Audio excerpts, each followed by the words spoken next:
Hi, I'm Maria Theoharis-Silvelos on social media. Welcome back to Sofa 50's podcast on Organised style. Grab a cuppa, support this podcast on Patreon, and relax with us. If you're watching on YouTube, subscribe and like this video.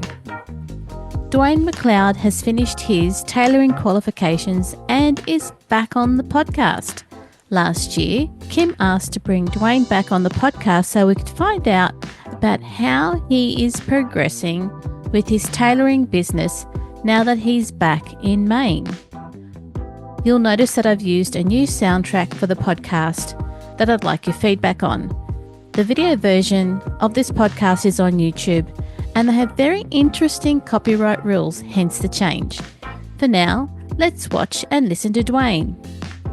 Duane, thank you for coming on to the podcast for Sofa 50 on So Organised Style. Well, it's a treat to be here, Maria. It's always a treat. I think I've been here a couple times before. You have, and I think the beauty of this time is it's video and audio. A lot of the work that you've been doing in tailoring, in bespoke tailoring, is something that I know the listeners want to see and hear about. So thank you for coming back on the podcast. All right. I'm so glad to be here. I'm ready to go. So the last time we spoke, you gave me your time, your valuable time, while you were sort of part of the way through the Tailoring Academy course in the UK. And now you've finished the course. So we graduated in July of 2023. There were 13 of us total, and there were 6 international students. So I was one of the international students.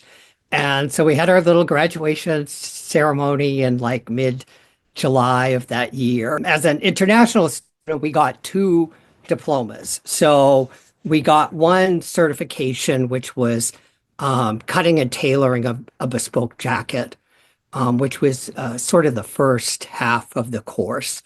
And then we also got another diploma of cutting and tailoring bespoke trousers and a waistcoat. You know, we had a great little celebration. There was champagne, there was all kinds of food. You know, I have my diplomas. We were certified by the UKFT. So United Kingdom Fashion Technology Textile Association. That's what it was. And also the British Accreditation Association. So we had two certifications on our diplomas. And then we all went to 4 corners of the world, so to speak. We all had to go home. I think one of the things that you told us last time, as an international student, you couldn't actually stay in the UK for the whole period. You had to leave the country and come back. Correct. Right. So we could stay on like a tourist visa for 6 months. Yep. Then we had to go somewhere. Everybody picked a place to go. We just had to leave the country and come back in. And then I think some of the students stayed a little bit longer than I did that summer. But eventually your 6 months runs out and you know, technically you have to go. So it was a great way for us to be able to participate in the program as international students because that was possible before. So it was really terrific to have that opportunity. And the opportunity that you were able to take up also meant at the time the upgrading of your car didn't happen. That's right. That's right. You know, I guess I must have said, you know, I was saving up money to like buy a new vehicle and I decided, you know what? I would much rather go to England and go to tailoring school than have a new vehicle. And I never regretted that decision, not one bit. Sorry, I brought that up because I just thought, you know, you got to weigh it up. You don't have, you know, lots of resources, so what's going to give? That's right. You know, this was just such a better way to spend that money. I have no regrets. It would turn my whole life upside down in only the best way. That's great. So now that you're back home, how do you describe yourself as the bespoke tailorer of. Yeah, sort of. I met with like a small business administration person. Mhm. I decided that I needed to kind of start my own little business. It was a free resource and I got lots of information and basically my business counselor, I guess you would call him, Yep. said, you just need to go out and do some market research. While I was at the Tailoring Academy, my thoughts about what I wanted to do when I came back were evolving all of the time. When I started, I thought, oh, I want to go back home and I want to open up a maker space where people could come and work on their own projects. I wasn't at the Tailoring Academy very long before I decided, you know what, I don't think that I want to do that at all.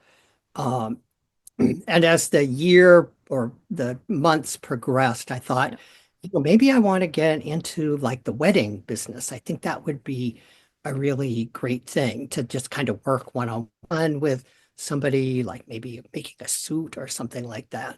After meeting with my business advisor, once I got back home, I decided, okay, I'm going to go to like a wedding expo, which I did, which was in Portland, Maine, which is the largest city in Maine. Mhm. And I was not there more than 15 minutes. And I decided, you know what? This is also not for me. Yeah. And it was really obvious that I wasn't going to find my customer there.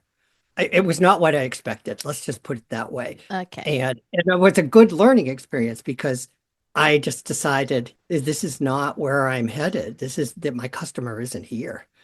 I decided, okay, well, let's just see what's out there for menswear. I've told this story so many times, but I got all dressed up. I put on all the best stuff that I had ever made. I made this winter white coat, which is like totally impractical but gorgeous that that I made after I came back from England. And I decided, you know what? I'm just going to go to the big menswear stores and see what they do. And I was just so lucky to walk into one of the menswear stores in Portland. It's called David Wood Clothiers. And the staff there just immediately understood what I do, what I am about. And so many opportunities have come through that whole experience. I've made a couple of coats for them, one of which unfortunately still hasn't sold, but I'm always hopeful. But it has just, it has kind of opened up some doors for me. And so, one thing just has sort of led to the other. Yeah, I guess what I'm saying is that, Yeah. it really is possible. It really is possible to find clients and to do this kind of work. Mhm. And I just feel I have been really so lucky. I think the good thing that you've said is that you've looked at this possibility or that possibility until you found the sort of work that you are comfortable and get some joy out of as well. Yeah, I mean, I love doing the work. I think everybody who went to the Tailoring Academy, there's a certain maker gene in all of the people that were there that they just love making stuff. And I've just found since coming back that there are that the flip side of that coin is that there are people out there that love things that are really truly crafted Mm. and they appreciate the craftsmanship and the work that goes into making really unique clothes. And they find great joy in that. I found that those people are really out there. And like I'm working with a couple guys right now. I really have just really two clients, but it's enough to keep me busy. They are really busy men and I kind of have to work around their schedules. But it's really been so much fun to kind of make their vision, if you want to call it that way, kind of come to life. It's just very rewarding for me. Yeah. And so now that you are back home in the US, while you were at the tailoring course, you got to go to a lot of suppliers of fabrics that you were able to use while you were in the course. Now that you're back home, what's your process? How are you sourcing what you need? Wow, that has been one of my biggest challenges. We were encouraged at the Tailoring Academy to develop some relationships with some suppliers. And one of them in particular, Abraham Moon, I've been able to keep that relationship going. So I was able to kind of, I don't know what you say, flip my student account into a professional account. Mm. And they are wonderfully responsive. I'm using one of their fabrics with one of my clients right now. And, it's just been very easy to work with them. But there are other parts to the whole tailoring thing that have been really challenging. And it's mostly finding, for me, it was things finding like things like buttons and line lining materials and various canvases and the horsehair and all of that has been really challenging as a small kind of nobody independent tailor Oh, in yeah, Maine. But yeah. through Instagram, I found out about like a textile trade show that was going to take place in New York City in January. Hmm. And I decided, you know what? I need to go to this thing. I have my own business. I have, so I can get in. It's like a to the trade only sort of thing. So I can get in and I really need to go to this. And it was just one of the smartest things I've done so far because, I was able to find like a lining supplier. I found a button supplier that I really needed. I was able to connect with McGee, who is out of Ireland, and they do all of the Donegal tweed. They are like the Wow. Donegal experts, and they have sent me all sorts of samples. I found I could go on and on. Of course, if you're in this business, you love all of the fabrics and stuff. And there was a British linen supplier that actually had like a blend that was linen and pineapple leaves or whatever is left over after the pineapple harvest. Right. And they had a sample coat made up out of that, a jacket. And it was made by Cordings of Piccadilly. And they're like a big deal in London. Hmm. And I mean, that coat, that jacket was so incredible. It was like I couldn't imagine anybody not wanting it. And, they sent me samples of that. So I'm just waiting for the right person to come along to kind of pitch that fabric to. But they also sent me tons of other linen samples and stuff. So slowly but surely, I kind of getting to to a point where I feel that I have something to offer, like, that I can meet with a client and actually have like lots of things for them to choose from because that's kind of what we all want to do. That's what we all want to do, right? We just want to be able to say, the world is your oyster. Here are all of these things. What appeals to you? Mm. You know, that's anyway, it's great. It's great fun. It was a terrific experience, and I met a lot of really great people.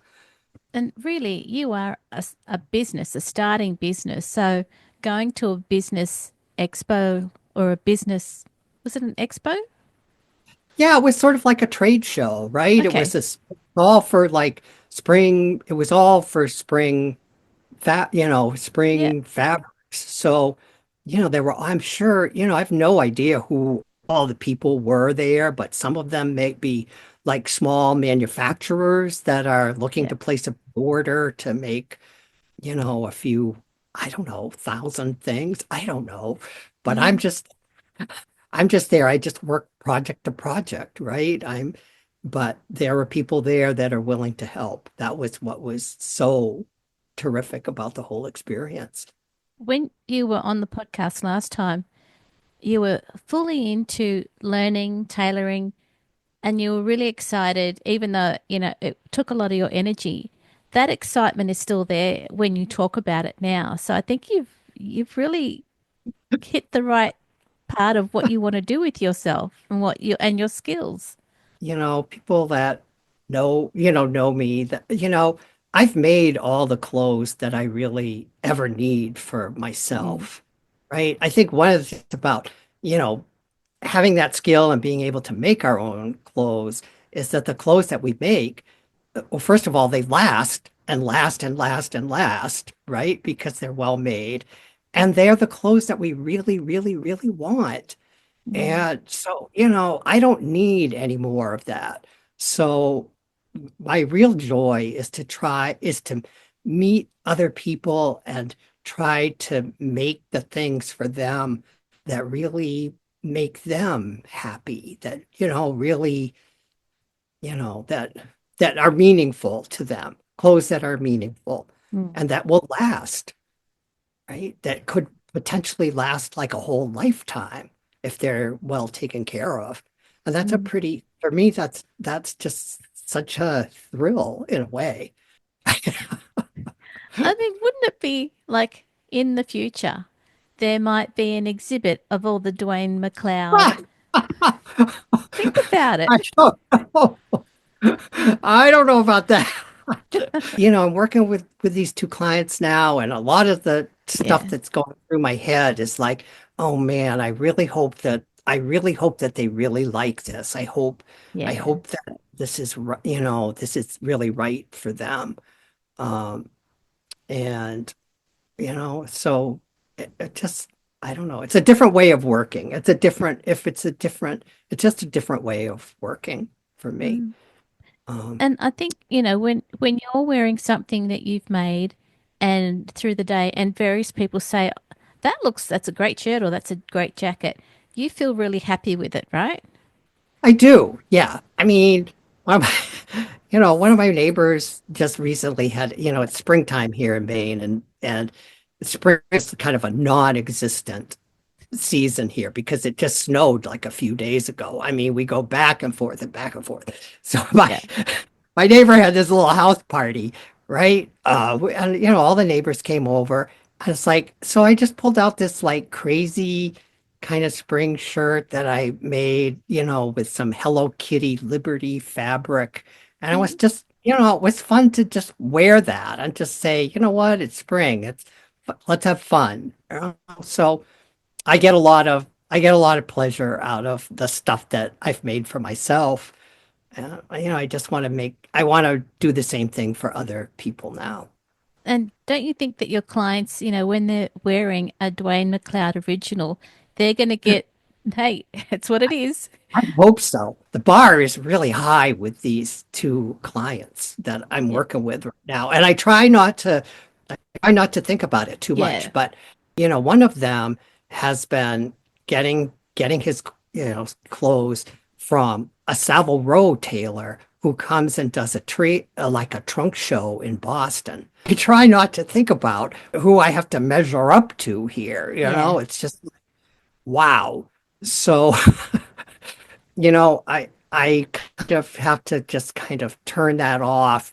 And I just have to go, you know what? You just have to do the best work you can. That's all you can do here is to just do the best work for this person that you possibly can. And one of the other clients also, has had custom tailor stuff done in New York. And it's just like, I'm I just have to go, you know what? You can only do the best work that you can do. And that's what I set out to do every day that I'm working on one of their commissions.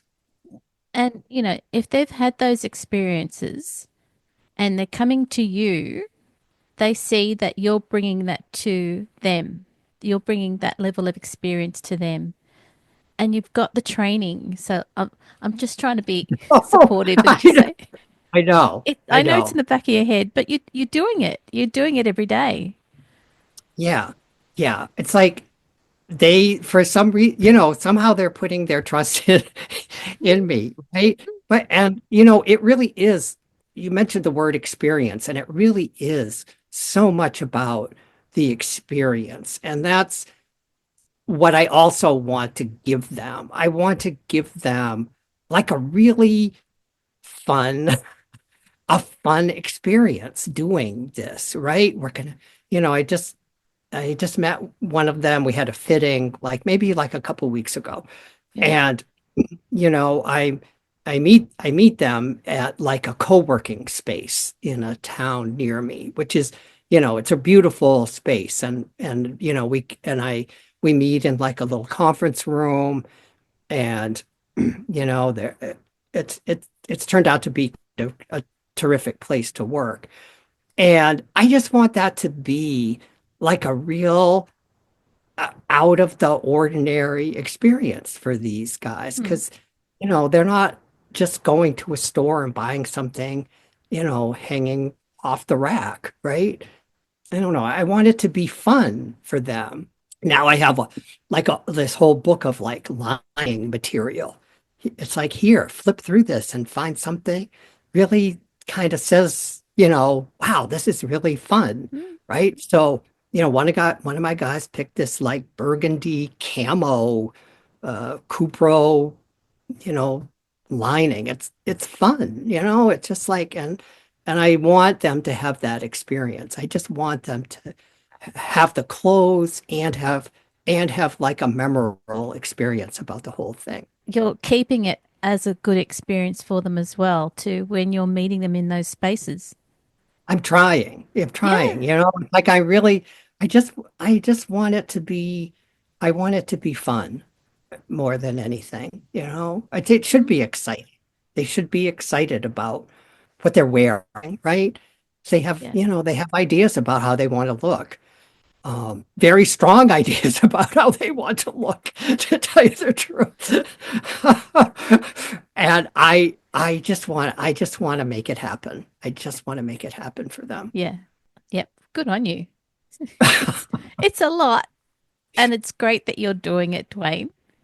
I'm retired now. I can do this like right in my house. It's just like Yeah. perfect. It's just like perfect. Plus, I just love making stuff. And this is just part of who I am. It's just, I get to come up here in my little workspace and I can Mm. just like make away, make stuff for other people. It's just been terrific. So, I hope I can keep it going. I hope I can. I got to keep these two guys happy. yeah. Yeah. And you're doing everything that you can to do that. So, Yeah. yeah, the energy's there and the excitement in you to do this is there. It's still there. It's good.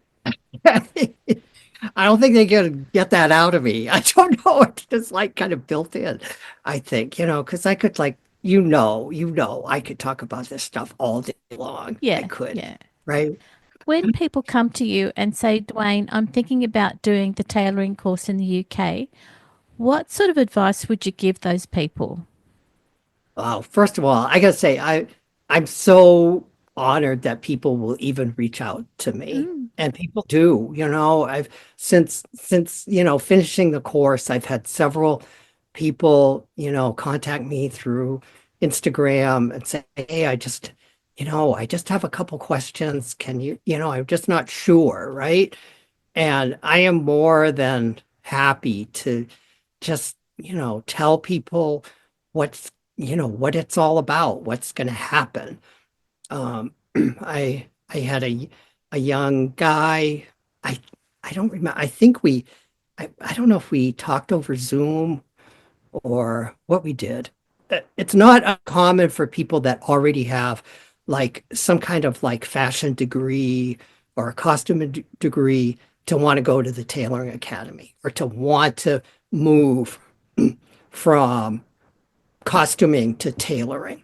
Yep. And so that was the case with this young guy. He already had I think, pretty extensive costuming background. And a part of that, I think, was pretty heavily tailoring oriented. So, Mm. we just kind of talked about it. I have no idea what his final decision was going to be. Um, but I'm there to just answer people's questions about it. Yeah. Um, because it's a big investment, time wise, financially, it's a big investment, right? And people want to know what they're going to get, what they're going to get, right? Yeah. And I I got a hell of a lot more than I thought I was going to get. I think. And you've still got the connections with the people that you studied with, right? And the Yeah, suppliers. Yeah. with some of that, and with some of the other international students. Of course, Yeah. we're all off trying to do our own thing, and I'm Mm. in a different position. I mean, they were all so much younger than me. I don't need it to support myself, Yeah. right? But, they need, like real jobs. And so they're looking into the whole fashion world. That's where their interests lie. Yeah. Yeah. Dwayne, before we finish, what is the name of your tailoring venture? Because I don't think we mentioned it. Oh, we didn't. Oh, it's Hold Fast Bespoke. Um, my last name is MacLeod, and Hold Fast is like our family motto. It's on all Uh, of our, like, family kind of crest kind of stuff. So that's why I used it. And I also, our tartan is the yellow and black. So yeah. my logo is all in yellow and black. It's just my own thing. But yes, that's me. Hold Fast Bespoke. Yeah. And Holdfast Bespoke is also an Instagram account as well as mainly menswear. Right. I have the two, right? It's hard. I'm kind of tech challenged, right? It's hard. I have enough trouble keeping up, with Instagram.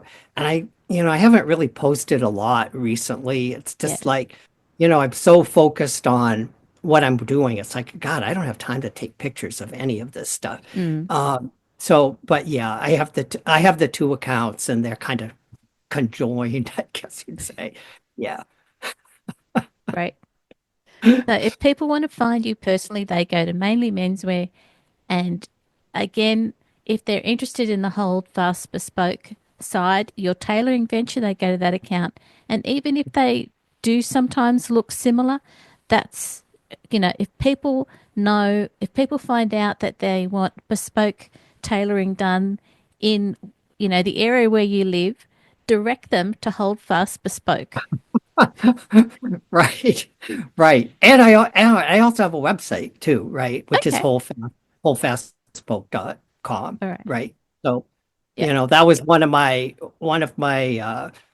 uh business advisors pieces of advice. He says, you know what, you want to be sure that you like own like all the real estate. He says, so pick a name where you can have like a website where everything can be the same name, your Instagram account, your Facebook account, whatever. Yeah. Just make sure that he described it as like owning all of the real estate.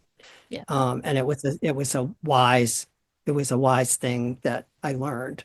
Yeah. Great. Okay. Dwayne, thank you for coming back onto the podcast. Okay. Thank you so much for having me, That's all Maria. It's right. always a treat. Always a treat. Oh, thank you for your valuable time because I know you're really into it now. So thank you. Okay. All right. This episode of Organized Style Podcast was video and audio produced by me, Maria Theoharis, in my sewing room with permission of Duane MacLeod. Sound by Kaneef on YouTube. Many thanks for the ongoing support for the podcast Patreon contributors. Their ongoing support enables me to develop this podcast in video and audio for you for free. Go to Patreon and find the So Organised Style Patreon page and join us. Make sure you direct message Sandy and editors at Sover50 on Instagram to contribute to the ongoing posts and challenges the team posts to the community of over 53,000 followers. You can subscribe to So Organised Style Podcast, spelled with an S, not a Z, on all good podcast apps. Make sure you go back and listen to our free Sover50 podcast archive on So Organised Style Podcast. I look forward to joining you in your sewing room next time. Stay safe, everyone.